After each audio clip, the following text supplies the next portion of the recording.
Trading at Schwab is now powered by Ameritrade, bringing you an expanding library of education with even more ways to sharpen your trading skills. Access new online courses, insightful webcasts, articles, engaging videos, and more, all curated just for traders.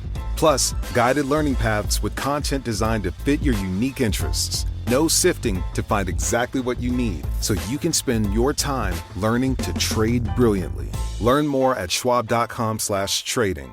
With so many options, why choose Arizona State University? For me, the only online option was ASU because of the quality. Their faculty was really involved with their students and care about your personal journey. The dedication to my personal development from my professors, that's been extremely valuable to me. Earn your degree from the nation's most innovative university. Online. That's a degree better. Explore more than 300 undergraduate, graduate, and certificate programs at asuonline.asu.edu. A Brannon House Television Network. The Tamara Scott Show. Tamara has served as the state director for one of America's largest pro-life, pro-family public policy organizations. In 2007, Tamara was named one of America's top 10 most influential kingmakers by the Religion News Association. Tamara has spent years proclaiming and defending the values of a Christian worldview that is the foundation of our constitutional republic. And now, here is your host, Tamara Scott. Hey, welcome everybody. It is Monday. It is June 23rd, 2025, as we say in the year of our Lord, June 23rd, 2025. And as you know, a week ago, we were blessed to have Dr. Mark Christian on this show, Nicole Jancezian on this show. Nicole lives in Jerusalem. She is our eyes on Israel, our feet on the ground in the old city in Jerusalem. And we always appreciate her insights. Dr. Mark Christian, born in Egypt, born into a Muslim family, has many relatives, is still in the Muslim community, but also has a Middle East expertise. He is with he's the founder of globalfaith.org, and we're blessed to have both of them join us today. For anybody who may not know, Caleb, let's show just very quickly let me see what photo. Oh, my photos didn't come through on this list. The photo where the president's text is there, where he's telling us about the mission that he completed. So unfortunately, since I sent it out, it didn't come through on mine. Let me see if I can go back to send and see it. But it's the president, for anybody who didn't know, notified the nation on Saturday evening that we had successfully completed a mission with B-2 bombers going to Iran and neutralizing or destroying 3 nuclear facilities. All right, so Dr. Christian, I called you and I was so pleased you could join us today. You have breaking news on this, and then we want to go to Nicole because it's always a little different right there in Israel as well. Dr. Christian, lots changed since last Monday. Well, things are changing right now, so I appreciate having me on, and it's an opportunity and a privilege, so I thank you for it. As we speak right now, actually, Iran has positioned its missiles towards United States bases, and they fired missiles at United States bases in Kuwait, in Qatar, in Iraq, in Bahrain simultaneously, and the fighter jets are in the process of intercepting those. We are praying that none of our assets and our very precious American blood would not be spilled into this retaliation whatsoever. And we're praying as President Trump and his team is actually gathering right now in the Situation Room to discuss the response and the current status of our military assets in the Gulf. Qatar, Emirates, and other nations has closed their air bases, and right now we are in a very dire situation. Thank you for that. Nicole, in Israel, what are you hearing on this? Yeah, we're hearing exactly the same thing. Like just as I was preparing, of course, everything I prepared up till now is like obsolete now in a way, because now we have new breaking news as always. But this comes after a day of Israel, like incessant and very heavy Israeli bombing all across Iran, and but that now is disconnected from the breaking news that's happening right now, because what's happening right now is Iran is taking its revenge for the American attack, so on American assets in across the Middle East. As Dr. Mark Christian just said, like we're seeing, Qatar over the skies of Kuwait, though, but the warnings were in place all day. There was both the UK and the US told their embassy workers to lay low. A lot of these countries in the Gulf also closed their airspace, so everybody knew it was coming. So, as news is breaking, this is the time for a lot of misinformation, and so we don't know. We have to kind of let the dust settle to see exactly what's happening, and then what will be. But I had read an analysis earlier today that what will be tomorrow is going to depend on the strength of the Iranian response right now. Whether it's just for show, like they did after Qasem Soleimani was assassinated by the US in 2020, that they attacked, but it wasn't a big display of power. And then also they did that with Israel when they sent the drones, but it was like a coordinated attack, and the drones did almost zero damage across the state of Israel. 300 drones that flew our way back in April.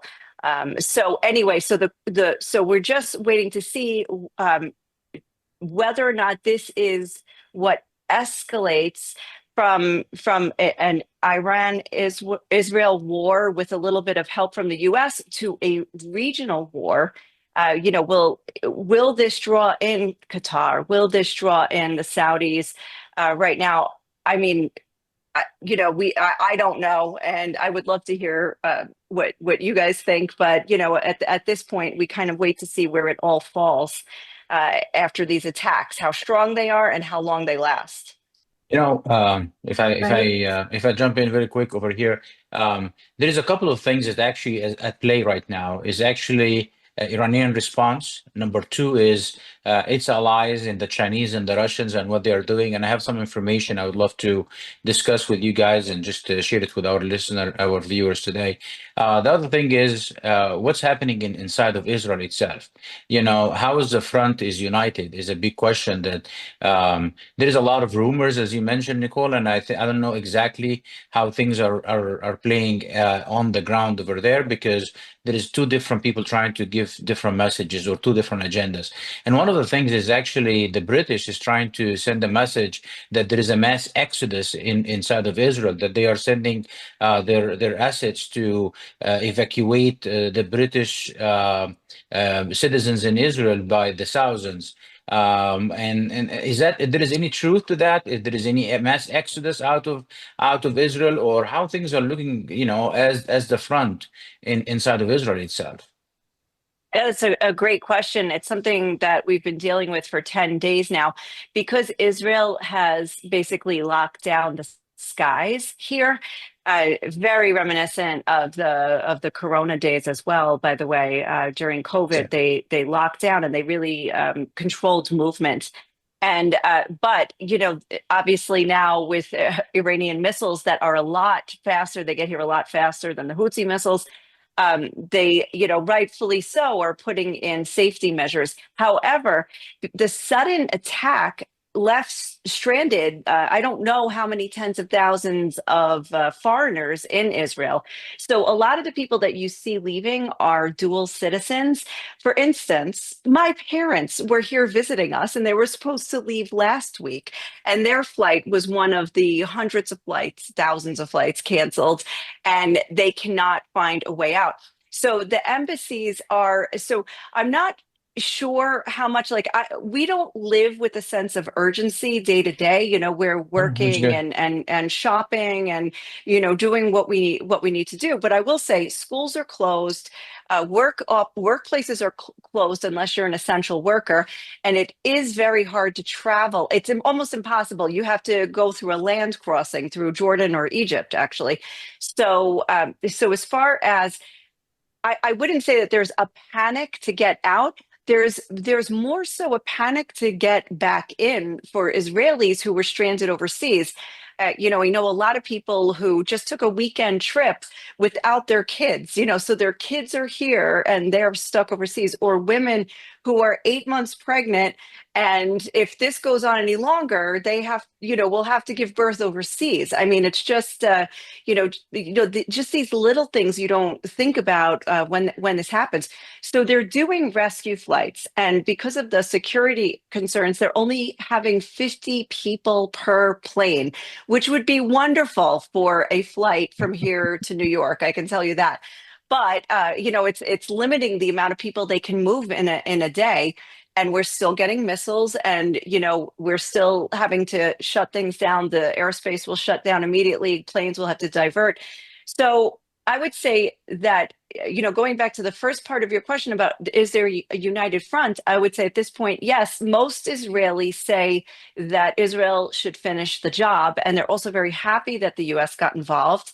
But if this goes on, you know, for weeks longer, maybe their patience will wear thin. So All I right. don't know if you want to I'm jump in, watching. Tamara. I have a couple of questions, but you go ahead. You are the host. You're the boss. So go ahead and take it. I have a lot of No, but questions, a lot I of do. things I would love to share. So go ahead. And we want to get to your questions. We have just maybe a minute or two right before we go to break. I'm watching the New York Times update, which I have caution when I work with the New York Times, but they're talking about the fact that the British is evacuating. I don't know if I can find it at this point, but that they are offering evacuation to their folks. So, and this is in the comment section. It's not part of the article, but just so we all know that that is part of it. You've got maybe a minute before we go to break, Dr. Christian. A question or comment? Well, I think it's a comment that we can take to the next segment is about the support from the Russians and the Chinese, because they are Yes. sending different messages, and let's see what they have to do. We can discuss in the second segment.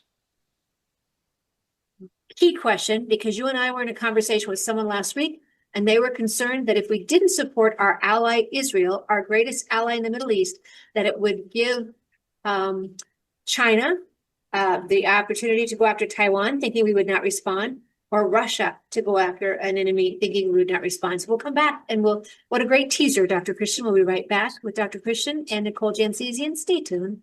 The Tamara Scott Show.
Hello, I'm Brandon House. Would you like to gain access to over 20 years of my radio shows, TV shows, my books? I've written 15 books, and most of those books are ebooks now. And we have conference DVDs, conferences where we filmed our conferences at the Ozarks, literally starting 20 years ago. It's all available in our archived vault. All you have to do is go to worldviewtube.com/vault, worldviewtube.com/vault, and for a reasonable monthly fee, you gain access to over 20 years of Christian worldview programming, news, information, books, documentaries, and a powerful search engine. And folks, it's a great way not only to educate yourself, equip yourself, but it's a big way that you can help fund our continuation as a broadcast network. Please check it out.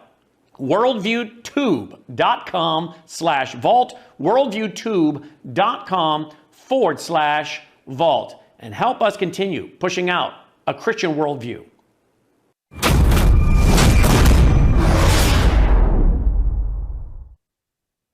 And we often tell you about our Bella Grace because we want you feeling your strongest. As we're going through all these stressful times, this little sachet that looks like a beauty product in a pretty little package, and it is, but it's also a serious supplement. And it does help you with anxiety. It helps you with, I would say, immunity, helps keep you at your strongest. And so there are a lot of things that people have noticed, those things that often happen when we're stressed, whether it's joint mobility, stress management, all of those things. In this little sachet, the elixir collagen, cascot, and astaxanthin. You can find more information at Tamara, Tamara.Bella, GraceGlobal.com. Tamara.Bella, GraceGlobal.com. In 2022, got the award for cognitive function, and in 2023, in the sports arena for active ingredients, nutrition, and format. More information at Tamara, Tamara.Bella, GraceGlobal.com. Because we need you on the front line, fighting for your family, your freedom, and your future. All right. I'm talking with Nicole Jansenian, our Eyes on Israel from inside Jerusalem. Talking with Dr. Mark Christian, founder of globalfaith.org, and he is with a background in the Middle East. Dr. Christian, your question right before we went to break was on China and Russia. What? Well, the big question, Mark, is when Iran is responding, they know exactly what they are facing. They are facing the might of the United States of America, and we do not have somebody who is with the shaky hands on the wheel in the United States. We have Donald Trump. So they understand exactly what they are doing, and what does that mean? That means that, Trump response, if it's at its full force, this means that they're going to be gone as the leader of Iran. So the question mark is, are they actually coordinating with the United States at this point in time? So will be like saving their face in front of the world and in front of their people so they can come to the negotiation table. This is one possibility. The other one is, are they backed by the Chinese and the Russians? And that is the worst scenario, because if they are backed by those two forces, then we are dealing with a different kind of animal altogether. When I was paying attention to Putin's statements yesterday, he was talking about that Israel is almost a Russian-speaking people, because there is almost 2 million people in Israel today coming from the Soviet Union or from Russia. So he cannot take the stand with the Iranians against Russia. But at the same time, just hours later, he had a very well televised meeting with the representative of the Iranian regime. So we don't know where he stands on things, and I wish he would not get into the war. So what is emboldening the Iranians is the question mark, and we will see in the next hours. I have some theories, but this is where we're going. The Chinese also is taking the side of the Iranians, but I know that the Chinese are very reluctant to get into any military confrontation with anybody, especially with the United States. Yes, they have their eyes on Taiwan, but they are not willing to get in any kind of military conflict, because it sets their financial plan back, or put it on hold for a little bit. And this is the worst case scenario for them, according to their own agenda. So this is what we are dealing with when it comes to world leaders and world's kind of dynamic and geopolitical powers. Nicole, anything to add to that? Yeah, I was just trying to find the quote of the Russian foreign minister, because he said something just today as well. I'm not going to find it. I'm sorry. About giving uranium to the Iranians. So he did say, like, oh, it doesn't matter if it was all destroyed, but we'll supply them anyway. But then on the other hand, Russia has not been able to end its war with Ukraine. So they don't seem like they're looking to get involved in another regional conflict. So it's just a matter of, like, to what degree they are going to support Iran, if so. And but the other interesting thing that we should be looking forward to, or looking forward looking about is that who is going to be involved if it really comes down to regime change over there in the Islamic Republic, because everybody, of course, would want that would want their control or their say for the leader of a nation that's just so big and so rich, just in terms of resources. I mean, and bordering so many countries over there. So, and another thing we should actually talk about is the Strait of Hormuz. And maybe either one of you would want to comment about that, with just the fact that there's also now continued economic warfare started by Iran over there, just by closing down the Gulf, and and there's the threat of rising oil prices. I mean, it's just, there's so much fallout, no pun intended, of this conflict that is going on right now. So there's many aspects. I'm all about education and educating the public so they can actually have a way to pray and also to be educated in what way they think the United States has to go. So you mentioned a couple of points, Nicole, that are very important. Actually, I'm gonna start by regime change. We have to understand the dynamics and the fabric of the Iranian people. Iran itself as a nation, are they ready for a regime change? The answer to that, absolutely yes, because they are sick and tired of the mullahs for years. But here is the other question. Are they willing to have that regime change pushed on them or aided by the Israelis or by the United States?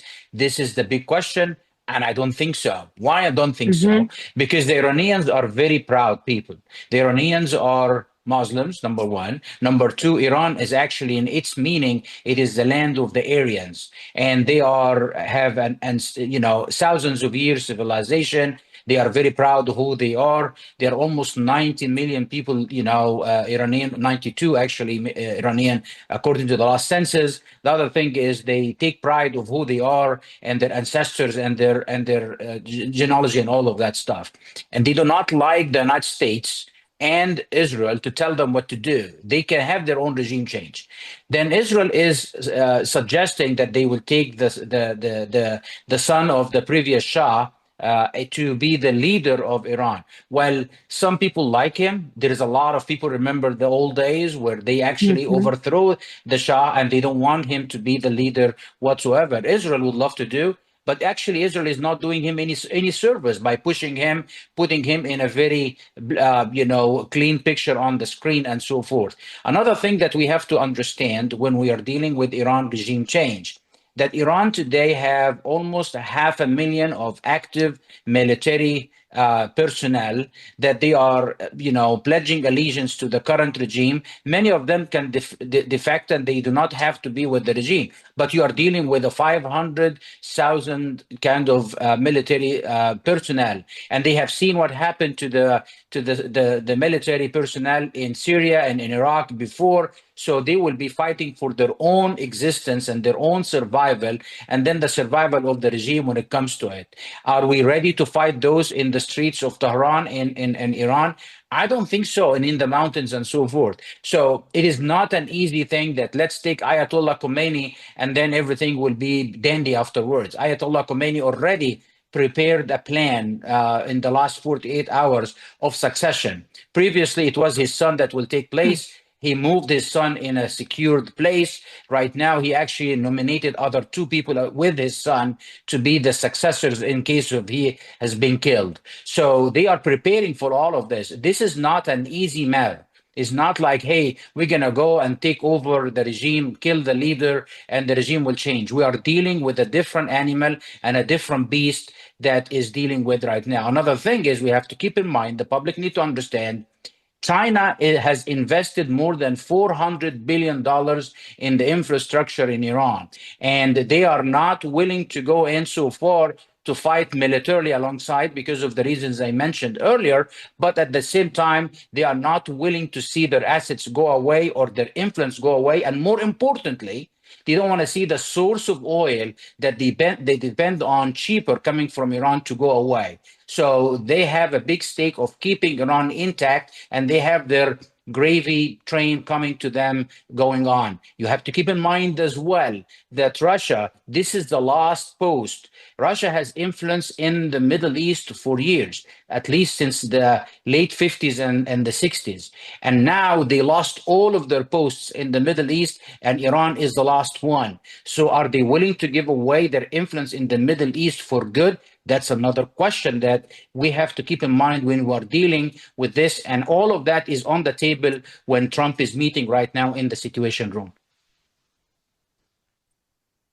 Wow, very well said, Dr. Christian. Yeah. A lot of balls in the air there that, I mean, here in America, we seem to be arguing over whether or not it was constitutional, Article 1, Section 8. That seems to be what the American people seem to be fussing over, even in Congress, rather than uniting and preparing. I have to think when you were talking, well, I want to give you, Nicole, I want to give you opportunity to say, reply there or respond, because I know you have to run, and then we can come back to this and the guitar bass as well. So Nicole, I want to give you time.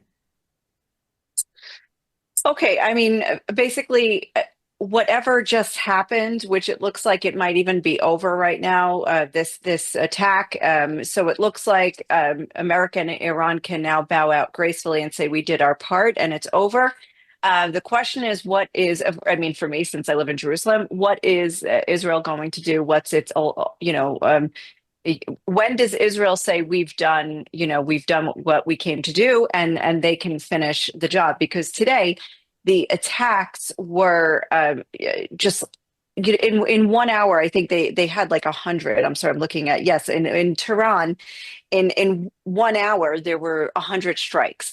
And they were really targeting the Islamic Revolutionary Guard Corps. They were targeting the Basij forces and also Evin Prison. They hit Evin Prison as well, which is symbolic. Yes. So this, so they're not relenting. I can see like Israel just is not relenting. Also, the question is, what will Iran continue to do? What is it capable of doing in response? What we hear from the Israeli side, they say that they've destroyed 55% of missile launchers. I don't know if that, can that be confirmed? And if so, what is Iran doing? We heard that they might be changing their strategy. Rather than launching 10 to 20 at a time, maybe they'll be launching single missiles at different locations, maybe because it's harder to track where the launchers are coming from. So from my side, also just sitting here, I'm wondering if America and Iran are now done with their part, then what continues with Iran and Israel, and how many more missiles we'll see, how many more days of bomb shelters over here and bombings over there as well. So anyway, I don't know. Every time I hazard to think or to let my guard down, there's another surprise. Whether Israel has attacked something and then the U.S. just step really surprised everybody. You probably heard it in real time if you're in the US, but we woke up to it. So we had no idea. We woke up to that, and a couple seconds later, sirens. And I had just read America got involved and attacked the reactors. And then a couple minutes later, sirens. I was like, run, kids, run. I thought, wow, where the apocalypse is happening now. The best part, sorry for interrupting very quickly, that you are putting a smile on your face and, you're trusting in God and you're trusting everything will be okay. That's the best part. This is a spirit that is needed to be actually mostly in Israel today with everything going on. So I applaud you and you're an inspiration, to be honest. Thank you so much. I mean, we try to keep it also light for the kids. I know that all kids around this country are feeling it. I can't imagine also the kids in Gaza. I mean, I have to say, and in other war zones like this, it's very difficult. But where we try to deal with it. If you ever seen "It's a Beautiful Life," the Italians during the Holocaust, it's just like that was it's a good lesson. So anyway, we try. Okay. Yeah, and Nicole, I know you mentioned earlier in one of your videos, which she puts out on her website, Nick Jan, NICJAN, nickjan.com. But the kids that are going to graduate, were they graduating from an elementary school or what? These kids that are going to graduate have never got to know school because COVID, Corona, their first their first message was school is closed, it's non-essential. And then now they've not had much schooling because of the conflict since the 2023 event, of course. And now they can't have graduation ceremonies. So I don't think we in America understand when our folks, when our military, or often we don't even know it unless we have military family members. A lot of us go about our business, to which I've had brigadier generals tell me that's the way we want it. We want you support, we want you protected. We'll deal with it. But you're right in the action. You don't have that option. You guys are taking cover, as you said. You were taking cover of that as soon as you got that news. So, one, thank you for taking time out for us. And yes, we will continue to pray as well. And have you back as soon as we know something more, which changes between the time we arrange the show and we go on air. It changes. It's just unbelievable. All right, Nicole Janzi, thank you. Eyes on Israel. We'll be right back with Dr. Thank you so much.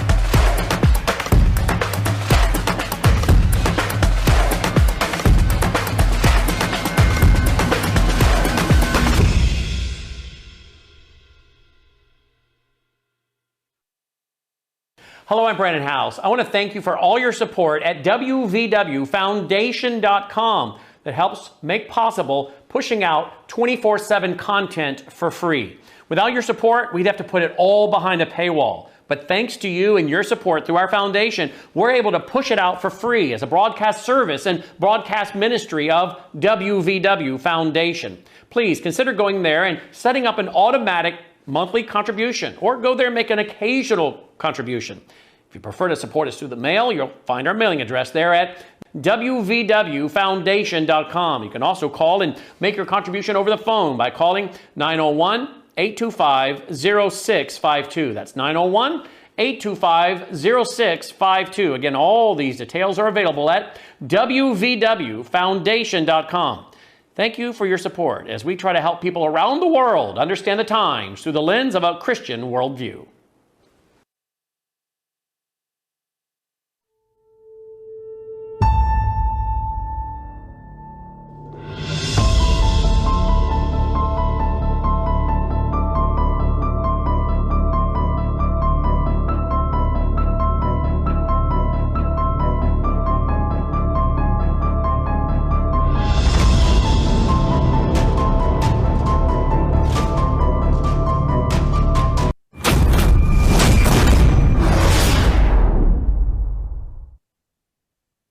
And as you know, we offer you the Numi, numi.com/TTSS, numi.com/TTSS.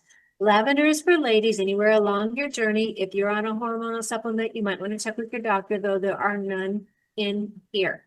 That's the lavender. The blue is for anybody over 18. It has the glutathione, which I did not even know glutathione until this product. But if you're an oxygen-based life form, you won't survive 3 to 7 minutes without it. It does helps with 400 cellular functions in your body. It's an antioxidant.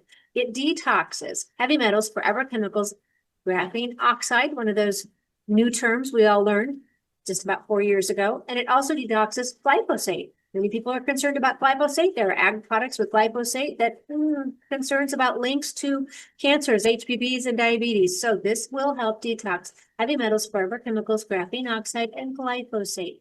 When used with the mango colored bottle on your screen now, that mango colored bottle is Numi Neuro, helping with mind, memory, and focus. Mind, memory, and focus. When used with the blue bottle, the results were so good that the American Brain Council is said to have written such a positive review that it's like an endorsement. You can find more information at neumi.com/TTSS.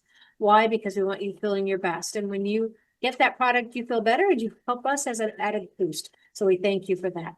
All right, I'm talking with Dr. Mark Christian, founder of Global Faith. He's also the author of a book called The Apostate, with his background in the Middle East, being born in Egypt and still having family. that I'm sure he loves in the Muslim community. So you have an inside point of view on this and a very incredible understanding of what takes place. Plus, with your Christian faith, you also have you really have all three of those together are a great help to those of us over here in the United States on this issue. All right, so let me just give you this little, Caleb, I don't know if you could put up photo 10 very quickly, photo 10. It's one of those memes that just say so much on social media, but it's the Prime Minister of Poland, and he's just saying, how can 500 million Europeans ask 300 million Americans to protect them from 140 million Russians? Then he adds, but I'll tell you something even more astonishing. 2 million Muslims asking the world to protect them from 7 million Jews. 2 billion Muslims asking them to protect the world, asking the world to protect them from 7 million Jews. When you put it in that perspective, it kind of shows, and I didn't put a photo of the maps on here, but folks, I would encourage you to go look at a map of the Middle East to see the size of Iran compared to the size of Israel. And they're not next door, they're not bordering. So why these are such conflict and that Iran has been the proxy for so many actions against Israel tells us quite a bit. All right, I know we want to get to solutions. May I ask you one more question before we do? Dr. Absolutely. Christian? Absolutely. Since this attack happened, and I mean, we have to be so proud of this military, of a president who's decisive, of the fact that there was not one leak in the media that tries to say that this Department of Defense Secretary Hegseth has leaked whatever, in the past, they've drugged him through that. Not one leak. Even those in the Pentagon said it was unheard of to not have any whispers. Done well, done with precision. Now we're hearing that this could have caused America to be at greater risk. Obviously, as Nicole says, Iran may have to save face. But I would tell you, and this is my humble opinion, I don't have your expertise, we were always at risk. There are videos of the imams around the 614 riots, the No King riots, telling people to be ready to rise up, telling folks in America to bring the war home. Palestinians are marching in this country saying, bring the war here. So we were already at risk, were we not? Absolutely. You're absolutely right. The risk is there and the risk will never go away. This is like an ever-ending conflict that started when Islam started by the birth of Muhammad and the birth of Islam in 640. So you are talking about 1400 years of a conflict between Islam, Christianity, and Judaism. That's not going to go away anytime soon until Jesus comes back. And things can change on this earth that we live in, and I'm hoping and praying for that event to happen sooner than later, to be completely honest with you. But this conflict is there, and the danger is there, and the Quran says it there to the Muslims. Christians and Jews will never be your friends. You need to be careful when you're dealing with them. This is the exact kind of message out of the Quran and out of Muhammad. So there's no get along, there is no friendship, real friendship, or kind of coexisting whatsoever. It will never happen ever. It is everybody has their own agenda. It will continue being that way. Yeah. And so in your opinion, you were very clear, and I thought you answered the questions very well on our last visit, that Netanyahu has one role. He's trying to destroy all the enemies that come against Israel. President Trump has another role, to support our ally with protecting us from a war that we need not get in if that's possible. So has Trump put us in a position worse, or was it? I just happen to think, one, he had the constitutional authority to do so. I've checked with Colonel John Eidsmoe this morning, who writes for Moral Foundation, and he's written 16 books, many of them on the Constitution. He's challenged decisions at the Supreme Court and been successful. And so I'm trusting him. And he said, absolutely, the president had full authority to do exactly what he did. He notified the nation 48 hours later. He notified the whole nation. So are we in a worse place, or are we in a better place now? I know somebody who is very close to me, is my wife, actually had a PhD from a school of law in the United States at KU to address that very matter. It is about the executive power in launching wars and deciding wars. And so I can tell you that what President Trump did is completely constitutional, according to her own, from my wife's kind of counsel on that matter. She has a PhD in this very matter. I can send you the dissertation if you wanted to. The thing about it is the attack itself representing an imminent threat to our assets in the Middle East, and this is why Trump has the authority to respond in a very timely manner. And you said it was very secretive; nobody knew about it until it was done. The first message we got, well, I had some information, but the message that the public got that our planes is leaving Iranian airspace, mission accomplished, by targeting the three bases, the nuclear bases over there. So it is unbelievable. You have to keep in mind, this is not a 1 minute mission. This is not an hour mission. This is almost a 40-hour mission that has been planned very precisely by an unbelievable military minds and power that surpasses any military in human history. And you can imagine sitting in the cockpit of those planes for 38 hours to 48 hours, waiting for this mission to be accomplished. Challenge anybody from those people who are talking about our military and this mission, and tell them, can you even sit in a car taking breaks for 48 hours? And I'm going to tell you the answer is going to be completely no.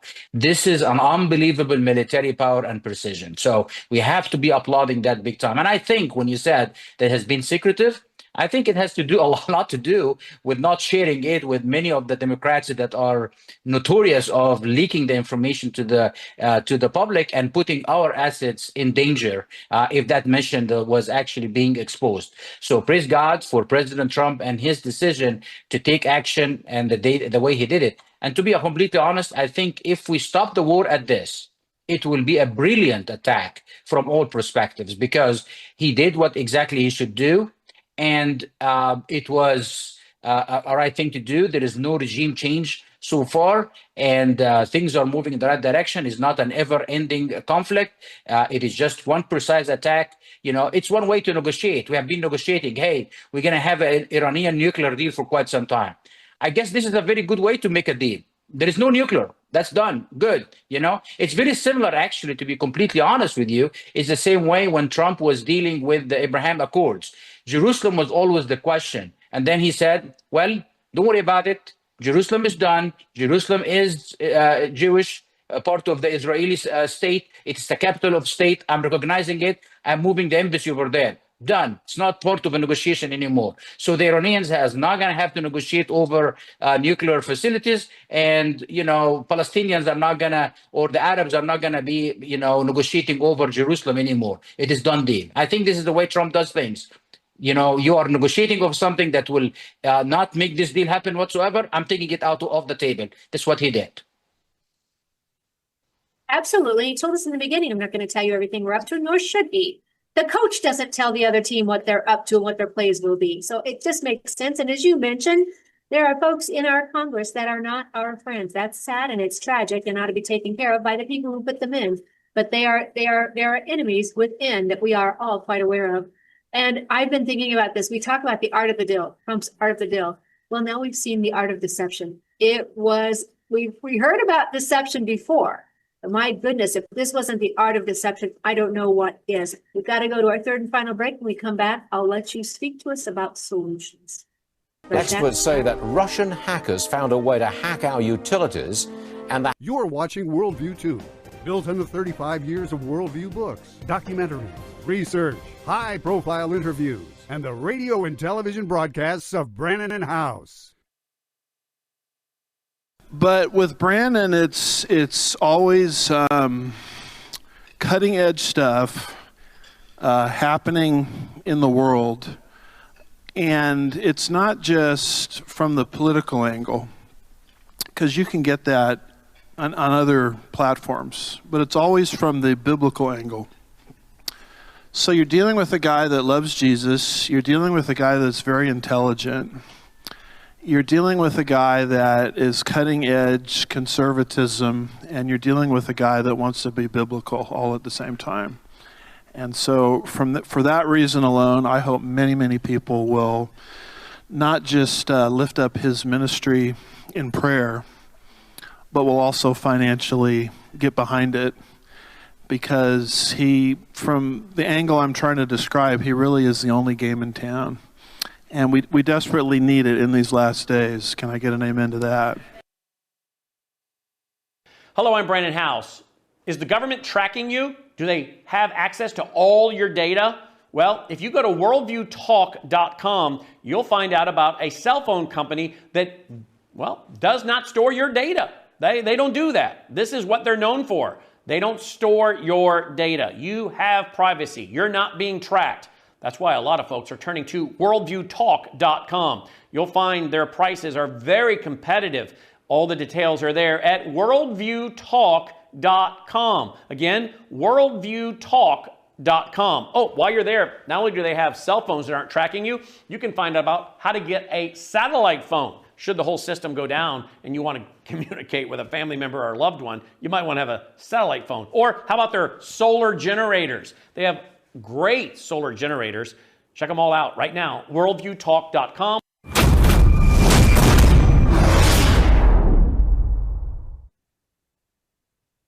All right, Tamara Scott, the Tamara Scott Show, helping you live God's Word in today's world when the headlines hit home. And of course, we've had some amazing headlines in the last 48 hours. With me now is Dr. Mark Christian, founder of Faith Global, and also the author of The Apostate. Dr. Mark Christian, we always appreciate talking to you, your background, your personal experience, and your understanding of both Islam and Christianity. And the Israel community is just so helpful in some of this discussion. We've discussed the mission, I will say, the artful mission, the precision of mission for the U.S. Saturday, our time, destroying or neutralizing military facilities or nuclear facilities in Iran. And we can get into some of those other details another time. We've also talked about their supposed response. Now we're just hearing about almost live as we're on the air with them attacking our military bases in Qatar. I have to think our military was already on guard, on standby, and knowing this was full well of possibility. You don't put a mission together like that and then get caught off guard. You just don't. So now we want to talk about solutions. There's so much more we could discuss, but for this last 5-10 minutes of the show, solutions. What do you think?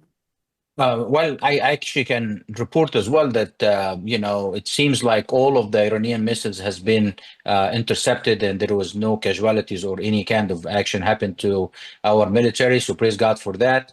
We will get full reports sooner, but I think this is the information so far. So God save our troops and God, protect the United States.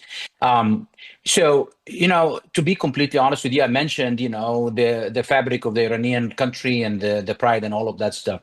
And then we mentioned last week about Trump kind of approach and Netanyahu's approach and how they are different from each other and so forth. I think at this point in time, everyone get a piece of what they wanted. I'm sure Netanyahu has accomplished so much for Israel like nobody else ever accomplished. I think this is a rebirth of Israel that is witnessing. And I think actually it is a rebirth of the Middle East altogether. And Netanyahu has been, very focused on that. Whether you agree with him or not, he was able to eliminate Libya as a threat, Syria as a threat, Iraq as a threat, Iran as a threat, and also in the process of normalizing relationship with Saudi Arabia and the Gulf nations. And he already did with Emirates. So he changed the trajectory of Israel altogether. Now, most of the enemies of Israel has been scattered. This is kind of a biblical level kind of fighting the enemies of Israel. So, whether you like him or not, he accomplished what he wanted to do and said he was going to do it since 1990. Okay. But one thing I believe that he wants to do, he wants to see the regime of Iran completely gone. There is a regime change over there. The Donald Trump and the United States, I don't think it is the best of our interest to do that at this point in time, the way that maybe Netanyahu wants it to be done. What I think actually is there is a little bit of in the middle. I think a gradual process where we have a regime change over time in Iran is the best way. And the only way to do so is by actually Donald Trump ability to negotiate a deal with the Iranians where we can start infiltrating the Iranian regime step by step by investment, by opening their society, by twisting their arm to change the country. One step, they will agree on one thing, and then over time, things will change. I know this is not going to be very appealing to Netanyahu, but I think this is the best way to do it. And I think there is multiple reasons for even suggesting that. This is the best outcome. It will save lives. It will change things that will be the most successful in the future. And how can be done? I think, right now, Iranians, when they say, can we sit down with the United States to negotiate over what? As a matter of fact, the only thing that they can negotiate over right now is to keeping themselves in power. And this is a very important thing for the Iranian regime. This is the only thing that they can do at this point in time. All right. So let me ask you this. I think you might have just gone sideways on my screen. There you go. Thank you so much. In a world that's upside down, we want you right side up. And so we saw the videos on social media of women in Iran in the 70s, and they look just like American women. The dressing, the skirts, the going to studies, and then the regime change took place, and I think you mentioned it last week. Under Carter, it was allowed, and it came back to bite Carter himself with the 52 hostages in Iran under his presidency. Do you think we can return to those Very good. You do. Absolutely, very good point, Tamara. Here is the thing: how did actually Iran look like that in 1979? You know why? Because the colonization of the Middle East post Ottoman Empire era was ushered in by the British and the French. And then when the British and the French gradually took over those nations and changed them by education and healthcare and society and societal change and media and everything else. This is why you see the 1979 Iran when it was open society. And by the way, that was not only in Iran, that was Egypt, that was Iraq, that was Afghanistan. If you look at the picture of Afghanistan, all of those, they will have a gradual change in their countries. If you look at them prior to 1979, you look at them in the beginning of 1900, you will see them very similar to today. So let's repeat what happened. I'm not asking for colonization. That's not something that we are talking about right now, but I'm talking about cultural change that will be gradually changing those nations to the way they were prior to the Islamist takeover of the 70s. This is what we are talking about. You can see that actually happening by itself in Saudi Arabia. Saudi Arabia, with the current crown prince, start changing Saudi Arabia.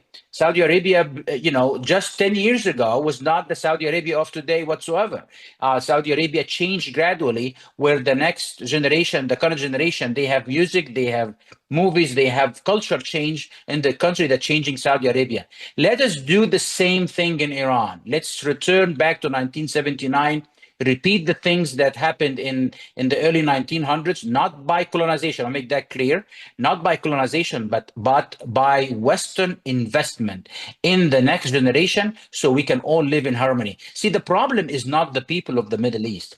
It is what they believe in the Middle East. The people themselves have the same aspiration like all of us. What is taking them over is their ideology that they believe in, that is archaic, that is bad, that is satanic and devilish in its core. If they start,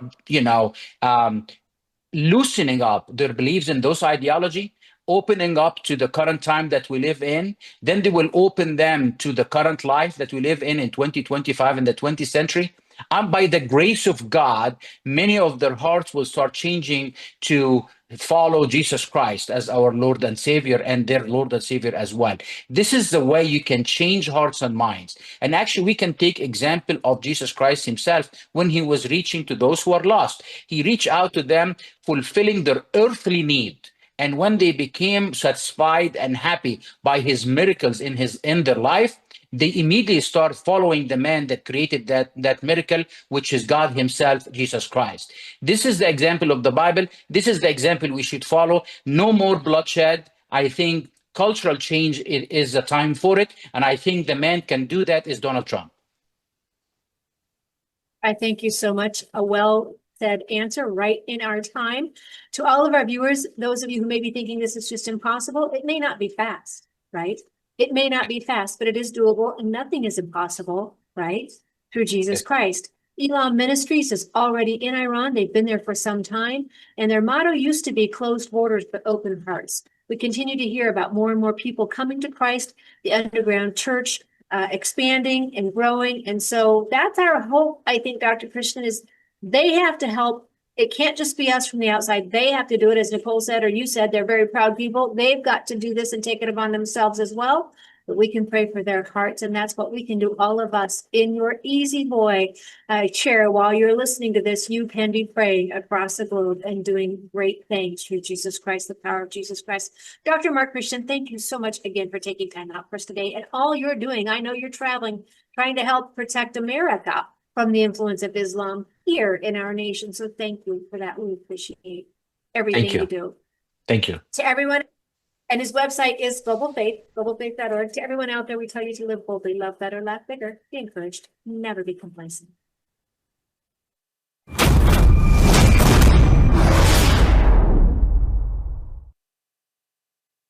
2 years ago,